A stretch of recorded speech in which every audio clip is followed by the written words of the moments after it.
Bismillahirrahmanirrahim. Assalamualaikum warahmatullahi wabarakatuh. Innal hamdalillahi nahmaduhu wa nasta'inuhu wa nastaghfiruh.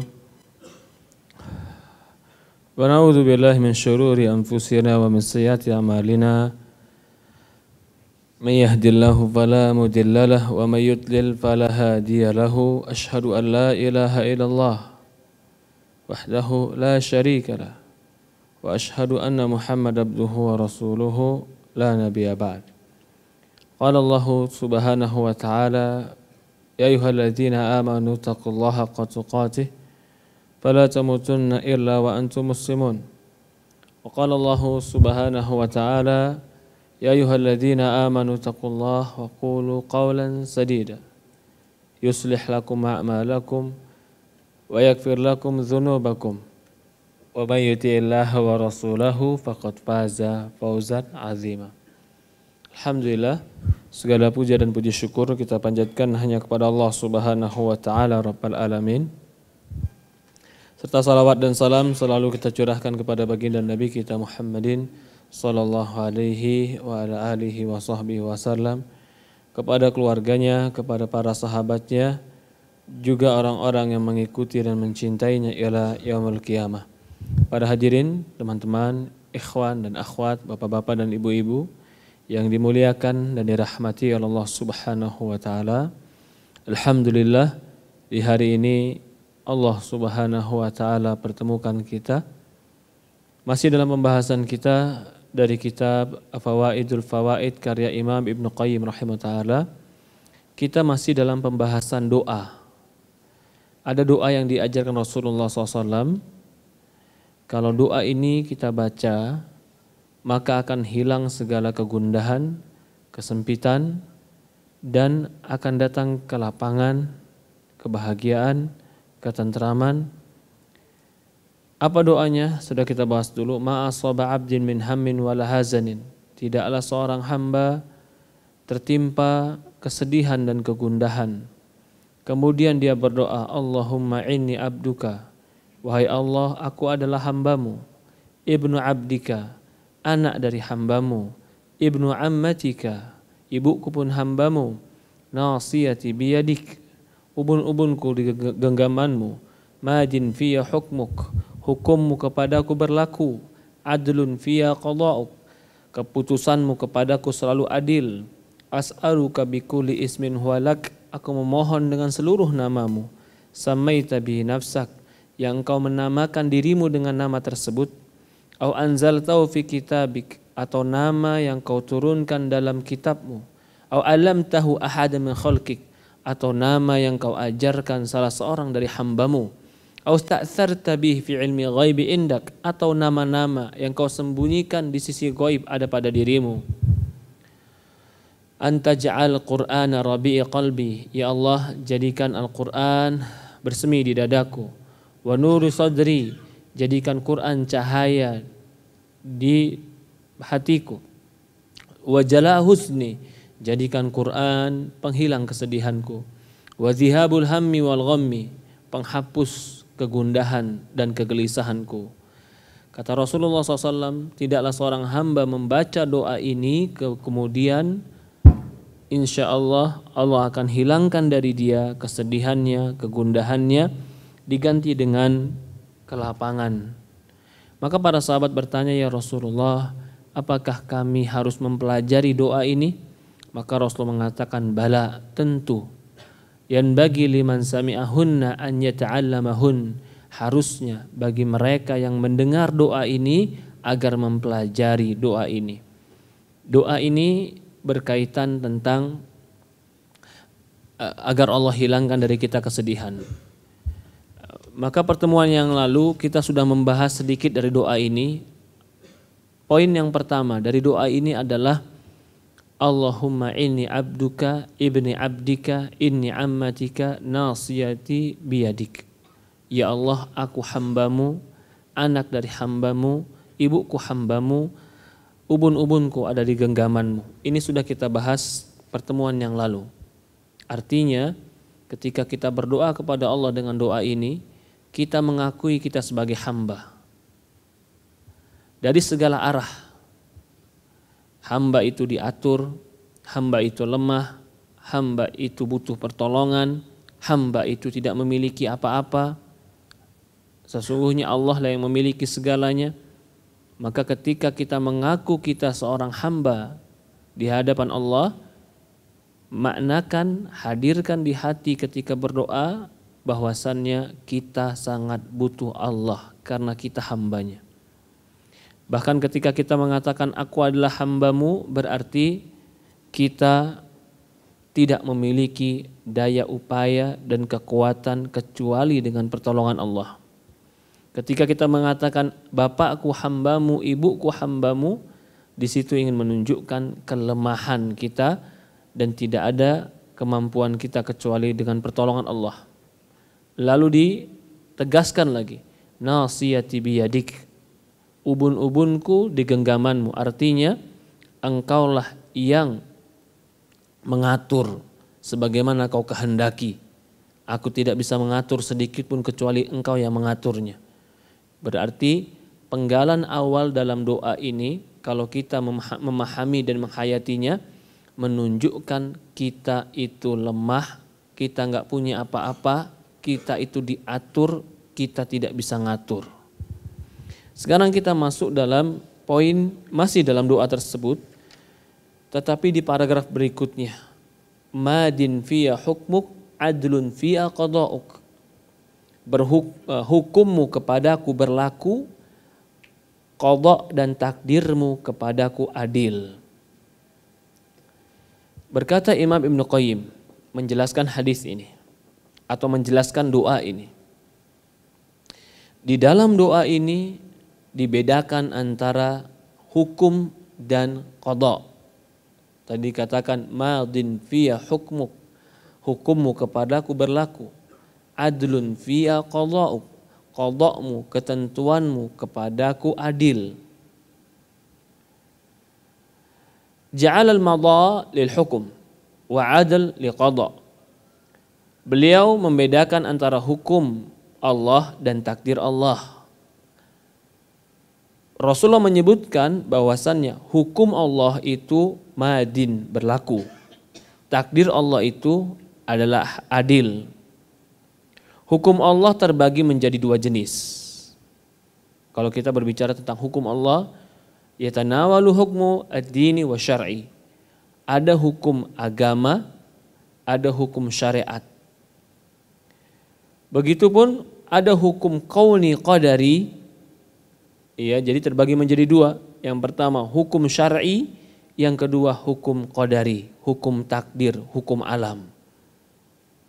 Nau'ani nafidani fi 'abd. Dua jenis hukum ini berlaku kepada hamba dan tidak akan bisa hamba keluar dari hukum ini. Dan hamba tadi makhurun, terpaksa atau terkalahkan atau tidak punya kekuatan. Dia di bawah dua hukum ini. Maka itu dikatakan dua hukum ini berlaku kepada seorang hamba. Hamba itu suka atau tidak suka, mau tidak mau, hukum itu berlaku untuk hamba. Akan tetapi perbedaannya, hukum kauni itu tidak akan mungkin seorang hamba mengelak darinya. Adapun hukum syar'i, terkadang seorang hamba menghindar darinya. Kita bahas sekarang hukum Allah. Kan kata Rasulullah tadi dalam doanya, ya Allah, hukummu kepadaku berlaku. Diucapkannya kalimat ini oleh Rasulullah ingin menegaskan bahwasannya aku tuh gak ada kemampuan sedikit pun. Kalau kau yang sudah menghukumi, memberikan keputusan, pasti berlaku padaku. Kenapa ucapan ini disebutkan dalam doa? Karena ingin menunjukkan kelemahan kita dan kekuasaan Allah. Itu salah satu sebab doa itu menjadi berat di sisi Allah. Ketika seorang hamba menampakkan kelemahan dirinya dan menampakkan kesempurnaan Allah. Ketika dikatakan hukummu kepadaku berlaku, maka dua sisi ini tercapai. Sisi pertama menunjukkan kelemahan seorang hamba. Sisi kedua menunjukkan kesempurnaan Allah Subhanahu wa taala. Lalu hukum itu ada dua. Hukum kauni, itulah hukum alam. Yang kedua hukum syar'i, itulah hukum agama. Sebenarnya seorang hamba dari dua hukum ini tidak boleh keluar dan tidak bisa keluar. Dia harus berjalan di atas hukum ini. Tetapi hukum kauni, hukum alam tidak ada pilihan bagi seorang hamba kecuali dia harus melakukannya. Hukum syar'i, seorang hamba seolah-olah memiliki kemampuan untuk memilih, padahal dia tidak boleh memilih yang lain. Perhatikan ini. Hukum kauni, hukum alam, kita nggak bisa keluar. Bahwasannya air itu turun dari atas ke bawah. Bahwasannya api itu panas. Bahwasannya hukum alam kita menjadi laki-laki, ada yang menjadi perempuan. Itu hukum alam. Kita lahir dari seorang ibu, yang ibu kita sekarang itu. Atau kita berada di satu lingkungan yang Allah telah mentakdirkan kita di lingkungan tersebut. Itu hukum kauni. Kita nggak bisa mengelak dari hukum itu. Maka biasanya hukum kauni tidak dikaitkan dengan hukuman Allah dan pahala dari Allah. Apakah ada hukumannya bagi laki-laki lebih masuk surga, perempuan lebih masuk neraka? Gak ada. Apakah ada imbalannya bagi mereka yang lahir putih berbeda dengan mereka yang lahir hitam? Gak ada. Apakah ada bedanya bagi mereka yang lahir dari keturunan Nabi dengan mereka yang lahir dari bukan keturunan Nabi? Tidak ada bedanya. Karena hukum kauni tidak ada campur tangan manusia dalam usahanya. Semuanya pilihan Allah. Maka jika itu pilihan Allah, bukan pilihan seorang hamba dan bukan usaha seorang hamba, Allah tidak mengkaitkan itu dengan kemuliaan. Ada yang kedua hukum syar'i. Hukum syar'i ini adalah hukum yang Allah syariatkan. Seolah-olah hamba punya kekuatan untuk memilih. Tapi pada hakikatnya dia tidak boleh memilih kecuali apa yang Allah ridhoi. Contoh, hukum syar'i, laki-laki tidak boleh berduaan, berhubungan intim dengan wanita yang belum dia nikahi. Itu hukum syar'i.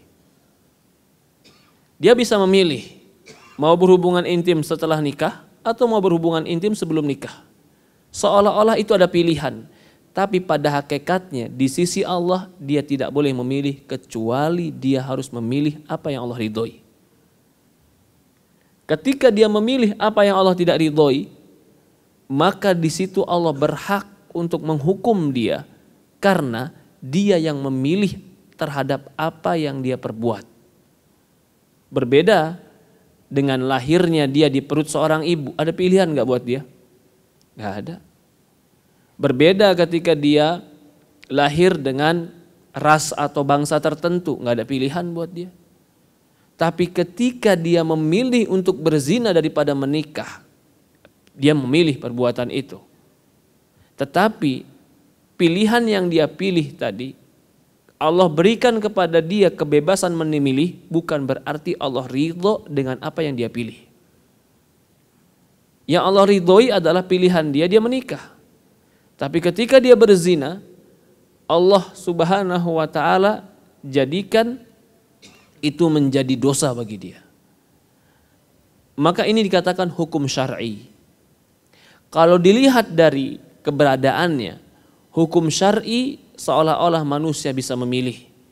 Kalau dilihat dari syariatnya, pada hakikatnya tidak bisa memilih kecuali apa yang Allah pilih. Maka di antara dua hukum ini, hukum kauni dan hukum syar'i, ada satu kesamaan. Dua-duanya harus di bawah kehendak Allah. Dikatakan Ibnu Qayyim di sini, ya, maka manusia di bawah hukum ini, dia akan menjalankan hukum ini, mau tidak mau. Akan tetapi hukum kauni itu terjadi bagi dia dan dia tidak akan bisa menyelisihinya. Adapun hukum syar'i bisa jadi dia menyelisihinya. Walamma kana qadha wal itmam wal ikmal, ketika qadha itu artinya adalah sempurna dan selesai. Jadi kalau Allah katakan qadha itu berarti sudah sempurna, sudah diputuskan dan diberlakukan. Itu qadha namanya. Kalau qadar itu baru ditakdirkan. Ini perbedaan, sebagian ulama membedakan qadha dan qadar. Jadi kalau dikatakan qadha berarti sudah sempurna diperjalankan dan dilakukan keputusan itu. Itu qadha.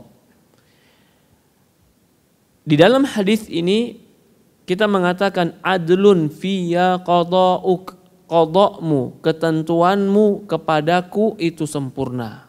Adlun, adil. Hukmul ladzi akmaltahu, hukum yang telah kau sempurnakan berlaku kepadaku seorang hamba. Fa amma hukmu fa huwa ma yahkumu bihi subhana qad yasha tanfidu wa qad la yunfidu. Fa in kana hukman diniyan fa huwa majin fi 'abd wa in kana qawniyan fa in nafadahu subhanahu majin fi wa illam yunaffid in difa' anhu fa huwa subhanahu yumdi wa yaqdi bihi wa ghairu qad yaqdi bi qada wa yuqaddir amran wa la yastati tanfiduh wa huwa subhanahu yaqdi wa yumdi falahu qada wal imda. Ini kata Imam Ibnu Qayyim, kenapa dikatakan adlun fiyya qada'uk, adil padamu ketentuanmu, adil padaku ketentuanmu, hukummu padaku berlaku. Allah Subhanahu wa taala, dia jika sudah mentakdirkan, maka dia maha mampu untuk menunaikan apa yang dia takdirkan. Berbeda dengan makhluk. Makhluk terkadang punya keinginan, punya rencana, tapi belum tentu apa yang diinginkan dan dia rencanakan itu terjadi. Allah Subhanahu wa taala, dia yang menakdirkan, dia yang menunaikan takdirnya, dia pula yang memutuskan. Maka bagi dialah qadha dan bagi dialah imdha. Ini Imam Qayyim ingin menjelaskan bahwasannya enggak ada satupun yang bisa mengganggu-gugat keputusan Allah. Kembali lagi, mengapa di dalam doa ini disebutkan adlun fiyya qada'uk, keputusanmu kepadaku adil? Karena ingin menunjukkan kita itu enggak mampu apa-apa kecuali semua yang kita kerjakan pasti di bawah ketentuan Allah. Artinya kita itu betul-betul lemah di hadapan Allah. Bahkan mengakui apapun yang Allah putuskan untuk kita itu adalah keadilan. Ada orang yang Allah berikan banyak, ada Allah yang berikan sedikit. Ada orang yang Allah lapangkan, ada orang yang Allah sempitkan. Semua pemberian Allah itu adil, tidak ada yang tidak adil. Kenapa adil? Karena dia memberikan sesuai dengan hukum dan juga kebijaksanaan Allah. Kemudian dikatakan adlun fiyya qada'uk yatadamman jami'u aqdiyah fi 'abdihi. Adil padaku ketentuanmu, ini maksudnya mengandung semua takdir bagi seorang hamba dari segala arah, baik itu sehat, sakit, kaya, miskin, lezat, ataupun perih, ataupun hidup, ataupun mati, ataupun hukuman, ataupun ampunan, semua itu sesuai dengan keadilan Allah. Wa ma asabakum min musibatin fabima kasabat aydikum wa ya'fu an katsir. Apapun yang menimpa dirimu dari musibah itu disebabkan ulah tanganmu dan banyak yang Allah telah ampuni untukmu. Dalam ayat yang lain Allah berfirman, wa in tusibhum sayi'atun fabima qaddamat aydikum. Kalau kalian tertimpa musibah berupa kejelekan itu karena ulah tanganmu sendiri. Fa innal insana kafur. Sesungguhnya manusia itu sangat kufur. Wa kullu ma yaqdi 'alal 'abdi fahuwa 'adlun fih. Maka segala sesuatu yang Allah putuskan untuk seorang hamba itu adalah bentuk keadilan Allah. Ada orang tiba-tiba sakit, Pak. Sakit paru-paru dan paru-parunya kanker. Lalu dia lihat temannya nggak sakit, temannya sehat. Adil atau tidak adil? Dari mana sisi keadilannya? Imam Ibnu Qayyim menegaskan, wa ma asabakum fabima kasabat aydikum. Apapun yang menimpahmu itu pasti sebab ulah tanganmu. Artinya ada orang yang sakit, bisa jadi sakit itu karena ulah tangan dia sendiri. Ada orang yang sehat, bisa jadi sehat itu karena perbuatan dia sendiri. Ketika yang sakit itu Allah berikan sakit, itu disebabkan perbuatan dia, maka Allah adil. Sekarang mau contoh lagi. Ada orang yang dihukum di neraka, ada orang yang dihukum di surga. Atau ada orang dihukum di neraka, ada orang dimasukkan surga. Adil atau tidak? Jawabannya adil. Kenapa? Kenapa yang dimasukkan ke neraka dimasukkan neraka? Karena ulah tangan dia. Kenapa orang yang masuk surga dimasukkan surga? Karena usaha dia.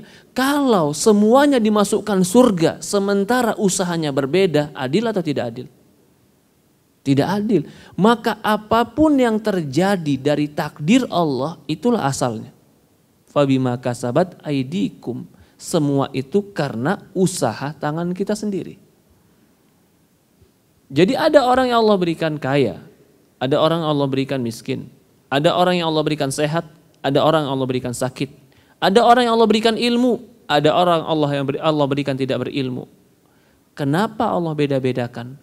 Fabima kasabat aidikum. Bisa jadi karena sesuai dengan usaha kalian Allah berikan apa yang kalian mau. Lalu orang-orang berpikir, oh kalau gitu hasil itu sesuai usaha, Ustaz. Oke. Kan di sini dikatakan fabima kasabat aidikum, dikarenakan usaha kalian. Betul. Terkadang hasil itu sesuai usaha. Dan Allah akan memberikan sesuatu sesuai usahamu. Tetapi ada orang yang terbingkai dengan kalimat usaha, cuman sandarkan dengan kekuatan dan tenaganya. Dia anggap kaya itu adalah rizki karena usaha dia rajin. Sehingga dia melihat orang ini rajin karena kayanya. Jadi dia rajin juga. Tapi kok saya nggak kaya? Apa kita bilang? Rajin itu bukan satu-satunya faktor yang menjadikan kaya. Karena usaha itu beraneka ragam. Rajin diantaranya usaha. Tapi bisa jadi, apa kata Rasulullah, menyambung silaturahmi menyebabkan kaya. Bersedekah menyebabkan kaya. Menjauhkan yang haram menyebabkan kaya. Bertakwa kepada Allah menyebabkan kaya. Kalau kita lihat ada orang sukses, dia mengatakan dan menceritakan kesuksesan saya karena saya rajin. Bukan. Karena apa? Bisa jadi karena faktor yang lain. Artinya betul kita akan mendapatkan takdir sesuai dengan apa yang kita kerjakan. Tetapi apa yang kita kerjakan itu adalah bukan dari satu arah. Contoh, antara usaha yang gigih dengan takwa, itu dua-duanya bagi seorang muslim adalah cara untuk menggapai rizki. Ya tidak? Apakah cuman usaha yang gigih bisa mendapatkan rizki tanpa ketakwaan?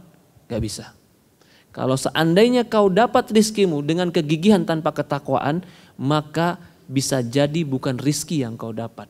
Nominal betul kau dapat, banyak betul kau dapat, tetapi bisa jadi musibah dan ujian yang kau dapat dengan nominal yang banyak. Karena rizki itu sesuatu yang diinginkan, berbuat kebaikan. Kemudian, kalau kita memahami usaha, kecerdasan, kegigihan itu adalah faktor untuk menggapai takdir. Kita juga memahami doa, takwa, meninggalkan yang haram, itu pun adalah ikhtiar supaya mendapatkan kebaikan. Mana yang besar di antara semua ini? Ketakwaankah yang harus kita jalankan sebesar-besarnya? Ataukah kegigihan, kecerdasan, strategi, kepintaran yang kita besarkan, ketakwaan kita nomor 2 kan? Ini semua sebab. Tapi yang paling penting, kalau kita ingin menggapai takdir yang kita inginkan, tempuhlah sebab yang sebab itu menyandarkan diri kepada Allah. Dan itulah faktor yang terbesar. Maksudnya, kalau kita bersandar kepada sebab, yang sebab itu kita sandarkan kepada diri kita, maka kita tidak akan bisa menggapai takdir sebagaimana yang kita inginkan. Bahasa simpelnya, kau sukses bukan karena usahamu, bisa jadi karena doamu. Karena antara doamu dan kerjamu yang lebih kuat di sisi Allah adalah doamu. Kau sukses bukan karena kecerdasanmu faktor, tapi bisa jadi Allah yang memberikan rahmat kepadamu dikarenakan bisa jadi ketakwaanmu. Maka itu orang mukmin dalam menggapai takdir bukan amal dia yang dia kedepankan di hadapan Allah, tapi yang dikedepankan di hadapan Allah, ya Allah, Engkau adalah Tuhanku. Engkaulah yang memutuskan takdirku, maka Engkaulah yang maha adil untuk menentukan takdirku. Yang dia besarkan adalah Allahnya, bukan dirinya. Yang dia hebatkan Allahnya, bukan dirinya. Yang dia gantungkan adalah Allahnya, bukan dirinya. Kalau ini yang ada pada seorang mukmin, maka wa ma asabakum min musibatin fabima kasabat aydikum. Apapun yang kau dapat dari usahamu itu dikarenakan usaha tanganmu sendiri. Musibah pun seperti itu. Kesempitan pun seperti itu. Ada orang yang hidupnya subhanallah. Ya, Allah berikan kesempitan. Allah berikan dia jauh dari kebaikan. Masalah demi masalah dia dapati. Sementara orang lain Allah berikan ketentraman, kebaikan, sakinah, keharmonisan. Kenapa Allah bedakan? Allah sudah katakan, fabima kasabat aidikum. Itu dikarenakan ulah tangan kalian sendiri. Wa in tusibum sayi'ah fabima qaddamat aidikum. Kalau kalian tertimpa musibah kejelekan, itu dikarenakan usaha kalian. Fa innal insana kafur. Sesungguhnya manusia itu kafur. Kenapa? Perhatikan ini. Karena kebanyakan manusia ketika dia tertimpa musibah bukan dirinya yang disalahkan, Allah yang disalahkan. Tapi ketika dia dapat keberhasilan bukan Allah yang dipuji, dia memuji dirinya. Ini kebalik. Sementara Quran mengatakan kalau musibah mendapatkan musibah, kalau kau mendapatkan musibah, kenapa kata Quran? Itu karena ulah tanganmu sendiri. Kalau kau mendapatkan kebaikan bukan karena kamu yang hebat, tapi karena Allah Subhanahu wa taala an'amta 'alaihim, memberikan nikmat pada dirimu. Maka itu Allah mengatakan fa innal insana kafur. Banyak manusia itu yang kufur. Kufur di sini apa? Melupakan kebaikan Allah Subhanahu wa taala. Ya. Kemudian ini berarti poinnya. Kenapa di dalam doa itu disebutkan ya Allah madin fiya hukmuk, hukummu kepadaku berlaku, menunjukkan kita lemah. Gak ada pilihan dalam hidup kita kecuali apa yang Allah pilih. Kalau itu kauni betul-betul gak ada pilihan. Kalau itu syar'i seolah-olah kita diberikan pilihan padahal kita tidak boleh memilih kecuali apa yang Allah ridhoi. Berarti kita gak punya apa-apa. Maka itu kalimat la haula wala quwata illa billah menunjukkan perendahan diri sebesar-besarnya di hadapan Allah. La haula wala quwata illa billah. Pahami makna ini. Gak ada daya upayaku, gak ada kekuatanku, gak ada kelebihan dariku illa billah, kecuali dengan pertolongan Allah. Begitupun ketika dikatakan adlun fiya qada'uk, takdirmu kepadaku adil. Apapun yang menimpa kita itu berdasarkan keadilan Allah. Allah tidak pernah salah untuk menentukan takdir, nggak pernah. Pasti ada takdir yang jelek atau yang kita tidak sukai tadi menimpa kita, pasti ada sumbangsih amal kita di sana. Sadar atau tidak sadar, tahu atau tidak tahu. Kenapa? Karena kita terkadang tidak sadar melakukan kejelekan. Wa aqwalu ta'if fil qadar. Ada beberapa pendapat kelompok tentang takdir. Dia berbicara sekarang tentang takdir.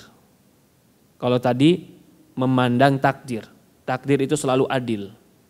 Kalau sekarang bagaimanakah memahami takdir itu? Fa in qila fa innal ma'siyah indakum bil qada'ih wa qadarih fama wajhul 'adl fi qada'iha. Kalau ini kata dia. Kembali nih. Katanya semua yang ditakdirkan itu adalah keadilan Allah. Musibah yang tertimpa kita dikarenakan ulah tangan kita, maka orang akan mendapatkan sesuai dengan apa yang dia usahakan. Kembali pada masalah, bagaimana kalau orang ditakdirkan maksiat? Bukankah maksiat itu di bawah takdir Allah? Iya tidak? Ada nggak orang bermaksiat nggak ditakdirkan sama Allah tapi terjadi maksiat? Ada nggak perbuatan di alam semesta ini yang terjadi tanpa takdir Allah?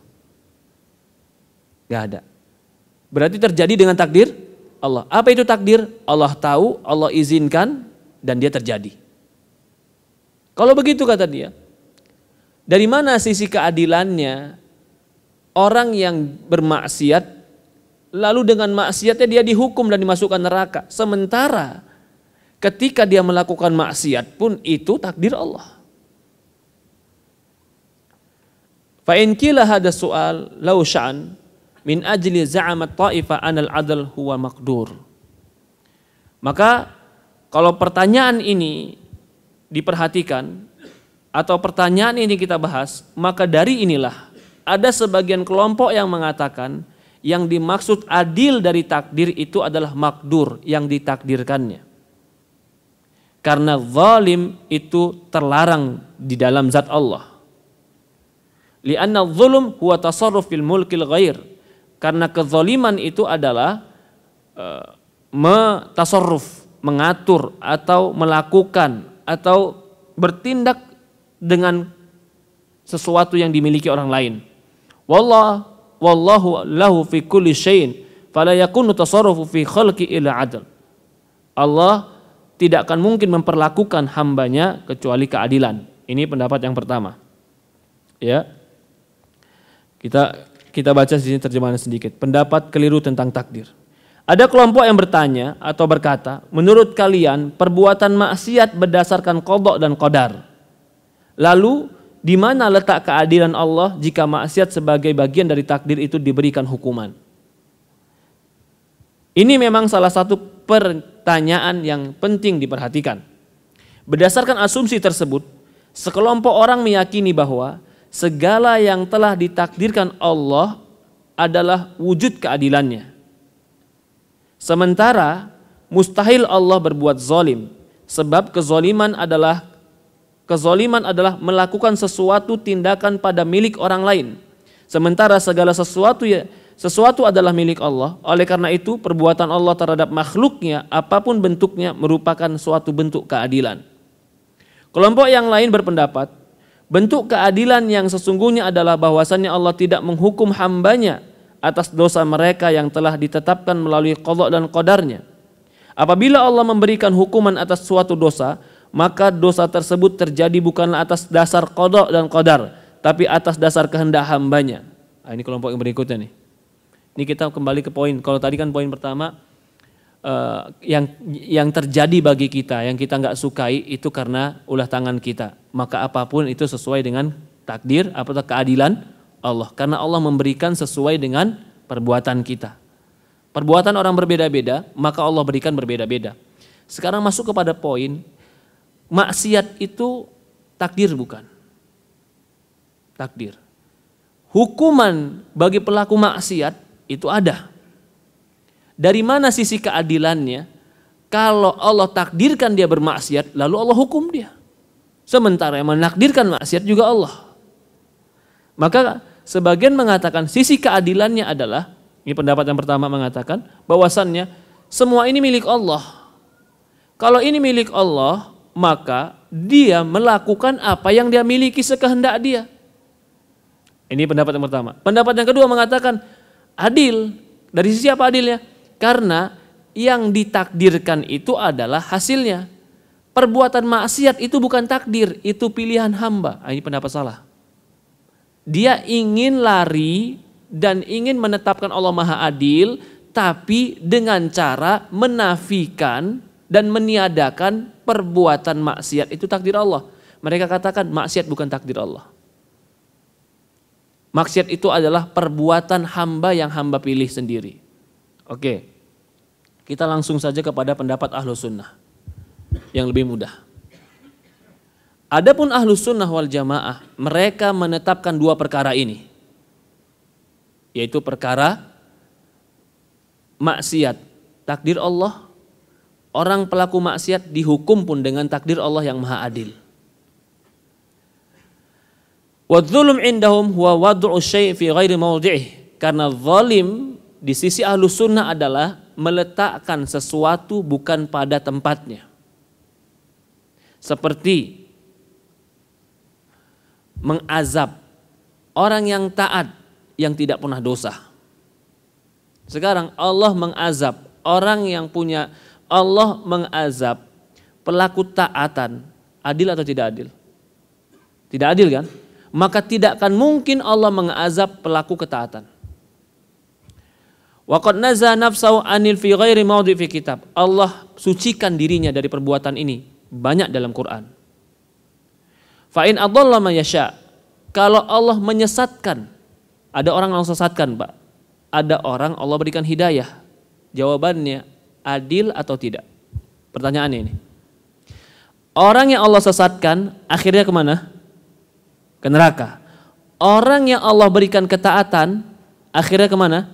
Ke surga. Siapa yang menyesatkan dia? Siapa yang menyesatkan dia? Allah. Siapa yang memberikan dia hidayah?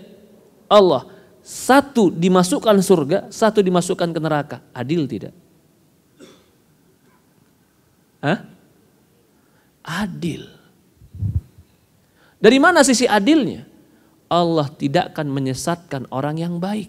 Kalau Allah menyesatkan orang yang baik, barulah tidak adil.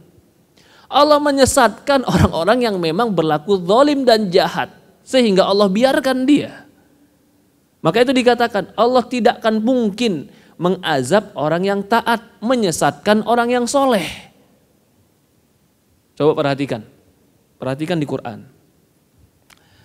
Fa amma man a'ta wattaqa wa saddaqa bil husna fasanuyassiruhu lil yusra wa amma man a'ta wattaqa. Adapun orang yang memberikan hartanya dan bertakwa.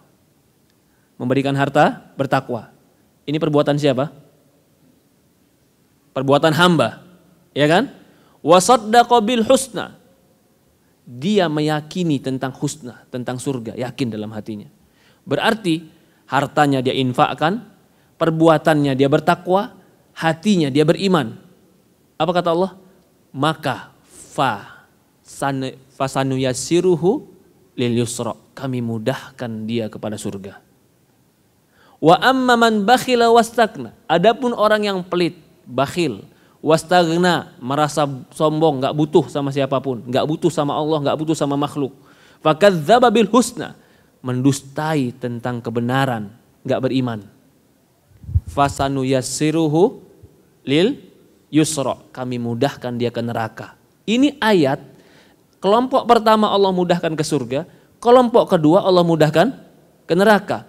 Kelompok yang dimudahkan ke surga berarti Allah berikan taufik, bimbingan, siratal mustaqim. Kelompok yang Allah sesatkan ke neraka berarti Allah sesatkan dia. Allah biarkan di kesesatannya. Pertanyaannya, ketika Allah menyesatkan kelompok yang kedua dan memberikan hidayah pada kelompok pertama, adil atau tidak adil?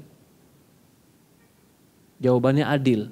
Kenapa adil? Karena kelompok pertama dia bertakwa, dia berikan harta. Dia juga membenarkan husna. Perbuatan ini menyebabkan Allah memberikan dia kekhususan dan petunjuk. Dia berhasil mencari perhatian Allah sehingga Allah berikan dia rahmat. Kelompok yang kedua, bakhil, merasa sombong, nggak percaya kepada Allah. Itu kan perbuatan dia, itu kan pilihan dia. Dikarenakan perbuatan dan pilihan dia, akhirnya Allah kasih dia kesesatan. Kenapa Allah kasih dia kesesatan? Kenapa Allah berikan yang berikutnya ketaatan atau hidayah? Karena bikasbi amalikum, sesuai dengan amal kalian. Kembali lagi kepada wa ma asabakum fabima kasabat aidikum, apapun yang kau dapati itu dikarenakan ulah tanganmu, usahamu. Yang namanya zalim itu adalah ketika dia udah takwa, ketika dia udah membenarkan beriman, ketika dia sudah memberikan hartanya jujur ikhlas kepada Allah, tiba-tiba Allah masukkan neraka, itu zalim namanya. Atau ketika dia sudah maksiat, ya kan? Atau tadi ketika dia sudah bermaksiat, ketika dia sudah sholat, ketika dia sudah bertobat, ketika dia sudah berbuat baik, tapi ternyata Allah masukkan dan Allah sesatkan dia, itu zalim namanya. Allah tidak akan mungkin melakukan itu. Jadi dilihatnya, kita sekarang melihat keadilan Allah dalam takdir. Allah memberikan takdir seorang hamba sesuai kapasitas hambanya. Terkadang kita nggak bisa melihat, loh kenapa dia yang disesatkan, kenapa dia yang diberikan hidayah. Kenapa Nabi Muhammad yang dijadikan nabi, kok bukan saya? Kenapa Fir'aun yang disesatkan, kenapa bukan Musa? Jawabannya cuma satu. Allah mengatakan apa? Itu semua dikarenakan ulah tangan kalian. Tapi apa rahasia amalannya yang lebih jelas lagi sehingga Allah menyesatkan Fir'aun? Allah yang lebih tahu. Tapi apa amalan yang rahasia yang paling besar sehingga Allah memberikan hidayah kepada Nabi Muhammad? Allah yang lebih tahu. Tapi pasti ada sebabnya. Allah memuliakan, pasti ada sebabnya. Allah menghinakan. Kalau ini kita pahami, kalau kita mau mendapatkan kemuliaan dari Allah, tempuh segala sebab yang menyebabkan kita mulia. Apa saja yang bisa menyebabkan mulia itu? Sekecil apapun. Sampai batu yang di pinggir jalan, kalau kita bisa membinggirkannya, bisa jadi ini sebab Allah memuliakan kita. Kalau senyum saja menjadi sedekah, bisa jadi ini sebab Allah memuliakan kita. Kalau ternyata memberikan minum ke anjing saja, sehingga ini menjadi sebab Allah mengampuni kita. Artinya tempuhlah segala sebab. Yang dengan sebab ini Allah mencurahkan rahmat kepada kita. Sekecil apapun. Maka itu Allah mengatakan, فَمَنْ يَعْمَلْ مِثْقَالَ ذَرَّةٍ خَيْرًا يَرَهُ. Barang siapa yang beramal kebaikan sekecil apapun, Allah akan nampakkan kebaikan itu. Dari ini pula, tidak ada manusia yang tidak memiliki kesempatan beramal baik. Gak ada. Ada orang bilang, Ustaz saya gak bisa beramal baik. Kenapa? Karena belum ada duit. Gak bisa. Ya saya gak ada duit, gimana saya mau sedekah, gimana saya mau haji, gimana saya mau ngasih orang tua, saya gak punya duit. Bukankah senyummu sedekah? Bukankah akhlakmu amal soleh? Bukankah keramah tamahanmu, ketawaduanmu menjadi berat timbangan di sisi Allah?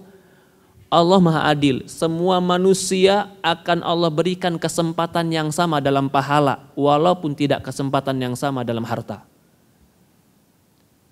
Ya tidak? Kesempatan harta kita semua gak sama. Kesempatan haji semua kita gak sama. Tapi kesempatan berpahala semua kita dikasih sama. Allah Maha Adil. Cuman maukah kita memanfaatkan kesempatan itu? Ini kembali kepada keadilan. Maka kata Imam Ibnu Qayyim, kezaliman itu adalah meletakkan sesuatu bukan pada tempatnya. Seperti menghukum dan mengazab orang yang taat tanpa dosa. Ini kezaliman. Allah mensucikan dirinya dari perbuatan ini. Dan wa in adalla man syaa wa qadiyal bil ma'siyah wal ghai ala ma syaa. Dan dia menyesatkan kepada siapa yang dia kehendaki. Dan dia memutuskan kemaksiatan, kesesatan bagi siapa yang dia kehendaki. Fadzalika mahdhul adl fih. Itu semata-mata karena keadilan Allah. Li'anna wada' idlalu wa khudlan fi mawdhi la'iqu bih. Karena dia menyesatkan, merendahkan, menghinakan kepada orang yang pantas untuk dihinakan. Kaifa min asma'il husna al-adl alladzi kullu af'ali wa ahkami sadadu wa shawabu haqqun. Bagaimana dia bisa bernama dengan yang Maha Adil sementara semua perbuatannya, semua hukumnya, semua keputusannya pasti benar dan pasti berhak. Allah Subhanahu wa taala qaw'adhahas sabil. Allah telah menjelaskan jalan kebenaran dan mengutuskan rasul, menurunkan kitab, dan Allah Subhanahu wa taala dia telah mengokohkan segala sebab hidayah dan ketaatan dengan mendengar, dengan pendengaran, dengan penglihatan, dengan akal. Semua kita dikasih kesempatan sama, Pak. Semua kita dikasih kesempatan sama dengan pendengaran. Semua kita dikasih kesempatan sama dengan penglihatan. Semua kita dikasih kesempatan sama dengan akal. Semua kita dikasih kesempatan sama 24 jam waktu. Semua kita dikasih kesempatan sama tenaga. Tapi ada yang masuk surga, ada yang masuk neraka. Kenapa? Padahal kesempatan sama. Kesempatan yang sama ini menunjukkan keadilan Allah. Tapi ada yang menggunakan akal, ada yang tidak. Ada yang memanfaatkan waktu, ada yang tidak.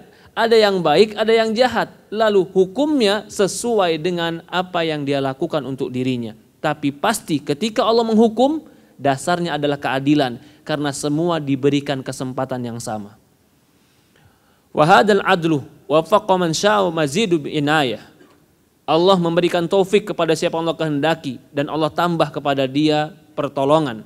Wa arada min nafsi an yu'inu yuwaffiquh. Dan Allah Subhanahu wa taala menginginkan untuk dirinya menolong siapa yang diberikan taufik. Contoh lagi nih. Ya Ustaz, contoh. Kenapa dia dimudahkan oleh Allah salat malam? Saya kok susah salat malam? Kan yang memudahkan dia, membangunkan dia kan Allah. Tapi saya salat subuh aja susah. Kenapa Allah bangunkan dia dan Allah tidak bangunkan saya? Allah adil atau tidak? Apa jawabannya? Adil. Kenapa? Karena Allah membangunkan dia pasti ada sebabnya. Allah bangunkan dia. Allah tidak membangunkan kamu bisa jadi pasti ada sebabnya. Karena tidak akan mungkin Allah memudahkan kebaikan kepada orang yang tidak baik. Pasti Allah memudahkan kebaikan kepada orang baik. Kalau begitu, kalau kita mau dimudahkan menjadi orang baik, berbuat baiklah semampu kita agar Allah permudah menjadi orang yang lebih baik. Kalau kita terus berbuat jelek, berbuat maksiat, menentang Allah, durhaka sama Allah, lalu berangan-angan, ya Allah masukkan aku ke surga. Kamu gak adil, kamunya gak adil. Kenapa gak adil? Kamu gak pernah taat, gak pernah berbuat baik, malah maksiat, bahkan membangkang sama Allah, tapi pengen satu kamar dan satu jabatan sama orang yang taat. Adil gak? Gak adil. Maka keadilan, di antara keadilan Allah, Allah memberikan sesuatu sesuai kadarnya. Kadarnya sesuai takdirnya. Maka takdir Allah adalah adil. Agar kita mendapatkan takdir yang adil tadi, lakukanlah perbuatan-perbuatan yang dengan itu Allah mencintai kita, sehingga Allah menolong kita untuk menggapai apa yang kita inginkan. Ketika Allah mudahkan kita, bukan karena Allah tidak adil, karena ada sebab Allah memudahkan kita. Wa khadal man laisa bi ahli wa taufiq wa fadl. Allah membiarkan, menyesatkan orang yang pantas untuk disesatkan. Wa khalla baina wa baina nafsi. Allah biarkan antara dia dan dirinya. Allah enggak tolong dia. Wa lam yurid subhana min nafsi an yuwaffiqu qat'an fadlih. Wa lam yuharrimhu adlah. Ketika Allah tidak memberikan pertolongan kepada orang yang jahat tadi dan tidak memberikan taufik kepada orang yang jahat tadi, itu dikarenakan keadilan Allah Subhanahu wa taala dan kebijaksanaan Allah. Ini secara umum tentang keadilan. Jadi ada yang dimasukkan surga, ada yang dimasukkan neraka, ada yang dimudahkan ketaatan, ada yang disulitkan untuk ketaatan, ada yang dibiarkan dalam kesesatan. Itu semua terjadi bukan karena tanpa sebab, pasti ada sebabnya. Sebab itulah yang menyebabkan Allah memilih dia menjadi baik atau jelek. Kita agar termasuk dalam golongan-golongan yang Allah sebabkan kebaikan, lakukan kebaikan semampu kita, sekecil apapun, bisa jadi itu faktor Allah memberikan kebaikan yang lain. Maka itu Rasulullah mengatakan dalam sebuah hadis, fa inna sadq yahdi ilal bir, fa innal bir yahdi ilal jannah, fa innal kadhib yahdi ilal fujur, fa innal fujur yahdi ilal nar. Sesungguhnya jujur mengantarkan kepada kebaikan, kebaikan mengantarkan kepada surga. Sesungguhnya kedustaan mengantarkan kepada kerusakan, kerusakan mengantarkan kepada neraka. Ketika dia berdusta, lalu Allah hukum dengan neraka, jangan katakan Allah tidak adil. Allah Maha Adil. Ketika dia jujur, lalu Allah mudahkan dia ke surga, jangan katakan Allah tidak adil. Allah adil dikarenakan Allah memilih sesuai dengan sebab yang berhak untuk dipilih. Maka jadilah hamba Allah yang berharap semoga Allah pilih kita menjadi orang-orang yang Allah jadikan orang soleh. Itulah yang diminta dalam surat Al-Fatihah. Ihdinas siratal mustaqim. Ya Allah, berikan kami hidayah kepada jalan yang lurus. Allahu alam. Ini masih berkaitan tentang doa tadi. Ya Allah, hukummu kepadaku berlaku, takdirmu kepadaku adil. Imam Ibnu Qayyim menjelaskan sedikit tentang keadilan Allah. Dan ini keadilan tidak akan pernah terganggu gugat bahwasannya Allah Maha Adil dengan segala perbuatannya. Kita tutup dengan doa kafaratul majlis. Subhanakallahumma wa bihamdi asyhadu an la ilaha illa anta nastaghfiruka wa atubu ilaik. Assalamualaikum warahmatullahi wabarakatuh.